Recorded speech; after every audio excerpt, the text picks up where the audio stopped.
Hai para investor semuanya, sekarang kita udah masuk ke dalam topik yang sangat menarik, yaitu valuasi. Nah, saya yakin banyak sekali investor yang penasaran gitu, berapa sih sebenarnya harga atau valuasi yang wajar saham yang dia incer atau yang dia miliki.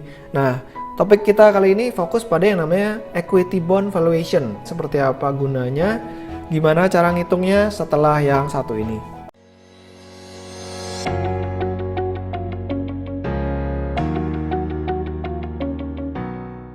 Kadang waktu kita beli saham, kita bingung. Ini sebenarnya saham ini harganya udah mahal atau masih murah gitu.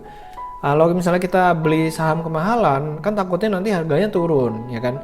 Kalau misalnya kita beli saham yang sudah murah, ya otomatis kedepannya akan naik gitu harganya. Nah, itulah gunanya kita melakukan yang namanya valuasi. Sebenarnya di pasar modal ini, valuasi itu ada banyak macam ya. Ada discounted cash flow atau sering disebut dengan DCF. Ada juga yang namanya relative valuation, yaitu membandingkan namanya rasio pasar yang kita pelajari di video sebelumnya dengan perusahaan-perusahaan lainnya yang sebanding.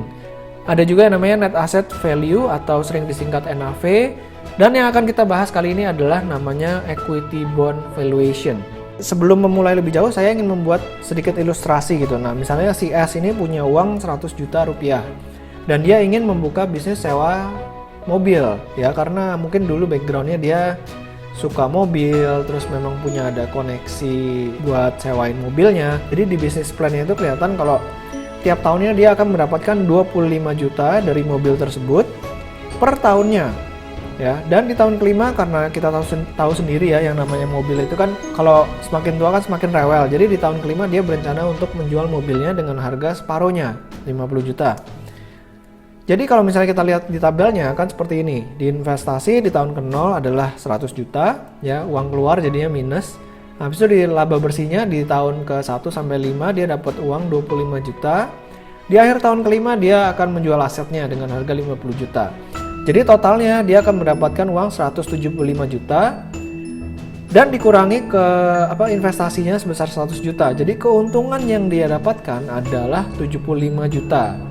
Ya, 175 juta dikurangi 100 juta jadi hasilnya 75 juta. Nah, sebenarnya angka ini menguntungkan atau tidak? Ya, saya sebelumnya sih pernah mempresentasikan ini kepada orang-orang dan kebanyakan orang bilang, "Oh, ini bisnis bagus banget ya. Soalnya bisa memberikan return yang luar biasa gitu, dengan modal 100 juta bisa memberikan return 75 juta." Nah, kita hitung aja. Ya, 75 juta ini kan akan kita dapatkan dalam waktu 5 tahun. Artinya bisnis ini memberikan return sebesar 15% per tahun. Nah, jadi sebenarnya menarik apa enggak nih 15% per tahun?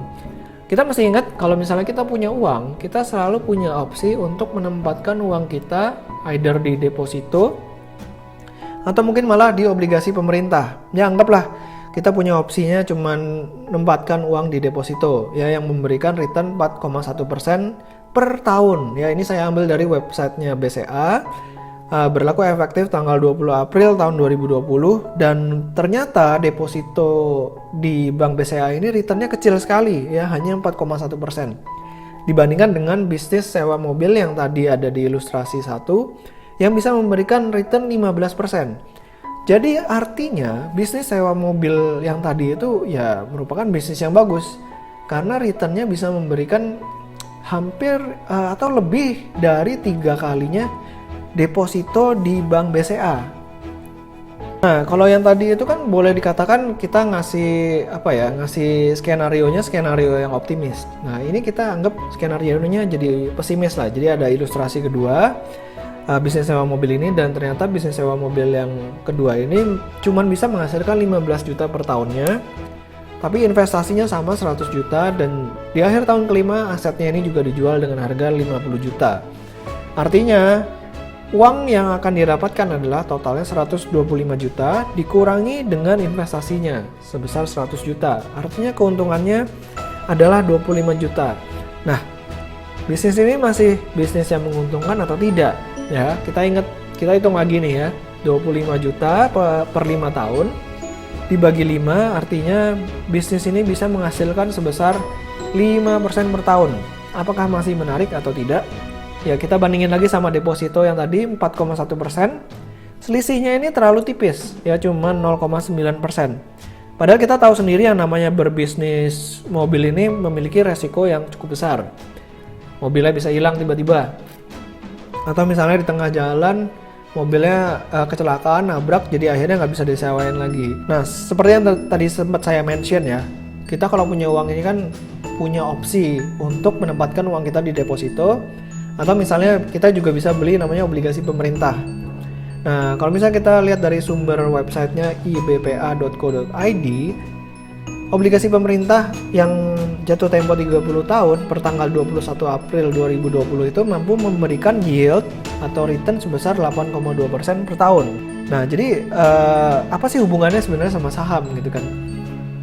Jadi kita pengen ngelihat apakah saham yang kita beli atau kita incar itu bisa memberikan return yang lebih menarik dibandingkan dengan deposito ataupun obligasi. Ya karena apa? Karena yang namanya investasi di saham itu memiliki resiko yang jauh lebih besar daripada obligasi, pemerintah, dan juga deposito. Ya masa pemerintah sampai gagal bayar gitu ya. Makanya investasi di saham itu jauh lebih beresiko. Apalagi harganya begitu volatile sehingga yang tadinya kita profit tiba-tiba bisa loss. Nah, gimana caranya untuk mengetahui apakah saham kita ini memberikan return yang lebih baik daripada obligasi ataupun deposito? Nah, kita langsung aja ya. Step pertama adalah membuka namanya laporan keuangan. Buat kalian yang belum tahu gimana cara buka laporan keuangan, silahkan ditonton video saya sebelumnya, ada di link deskripsi tentang gimana cara mencari laporan keuangan dan membuka laporan keuangan. Oke, saya menggunakan laporan keuangan tahun 2019 PT Bank Rakyat Indonesia. Kode sahamnya BBRI, dan ingat, ini bukan rekomendasi, hanya studi kasus. Oke, kalau misalnya kalian udah buka laporan keuangannya, silahkan langsung pergi ke laporan laba rugi dan penghasilan komprehensif lain konsolidasian. Oke, di situ ada yang namanya laba tahun berjalan per saham dasar yang dapat diatribusikan kepada pemilik entitas induk. Nah, silahkan dilihat. Ini saya zoom sedikit ya. Silahkan diambil angkanya yang di Lusian ya, 280,96. Kita buletin lah jadi 281 ya. Ini namanya EPS. EPS itu earning per share atau bisa disebut juga sebagai laba bersih per saham. Nah, langkah berikutnya adalah mencari harga saham BRI ya. Silakan pergi ke website kontan.co.id, lalu diketik kodenya BBRI di kolom yang tersedia, habis itu klik kaca pembesarnya atau tekan enter. Nah, kalau misalnya kalian udah tekan enter atau klik kaca pembesar, tampilannya akan seperti ini. Lalu lihat harganya di last price ya, di last price itu 2740. Berarti harga saham BRI terakhir adalah 2740. Langkah berikutnya adalah menghitung yield ya, menghitung yield atau return yang bisa didapat kalau kita beli harga saham BRI di harga 2780. Nah, rumusnya seperti ini. Earning per share dibagi price dikali 100% ya, atau laba bersih per saham dibagi harga dikali 100%. Nah, dapat tadi kan angkanya 281 dibagi 2740, tinggal dikalikan 100%. Hasilnya adalah 10,25%. 10,25% ini sebenarnya angkanya bagus atau jelek atau gimana? Ya kita bandingin lagi sama yang namanya deposito dan obligasi pemerintah yang tadi tenornya 30 tahun, which is memberikan return atau yield sebesar 8,2%. Nah, grafiknya kan seperti ini. Kita melihat, oh ternyata BRI ini memberikan return yang lebih besar daripada obligasi dan juga deposito. Ya bayangkan, depositonya kita asumsikan 5%. BRI memberikan return kepada kita 2 kali lipatnya dibandingkan deposito. Oke, dan kalau misalnya kita bandingkan sama obligasi pemerintah, which is 8,2%, ada spread yang lumayan ya, sekitar 2%-an. Jadi kesimpulannya adalah saham BRI ini bisa memberikan yield atau return yang lebih besar dibandingkan obligasi pemerintah dan juga deposito. Jadi sahamnya relatively lebih murah dibanding dengan obligasi dan deposito. Inilah yang kita namakan sebagai equity bond valuation. Kita membandingkan return yang diberikan oleh equity, kita bandingkan dengan return yang diberikan oleh bond. Ya, equity itu saham, bond itu obligasi. Kalau misalnya return yang diberikan oleh saham lebih baik atau lebih besar, ya artinya dia masih relatively lebih murah. Tapi ingat ya, ini bukan rekomendasi, ini hanya studi kasus.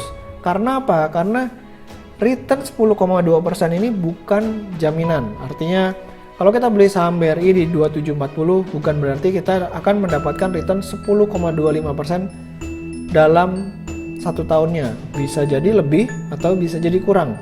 Karena yang namanya pergerakan harga saham itu ya boleh dikatakan tergantung dari supply dan demand yang ada di pasar.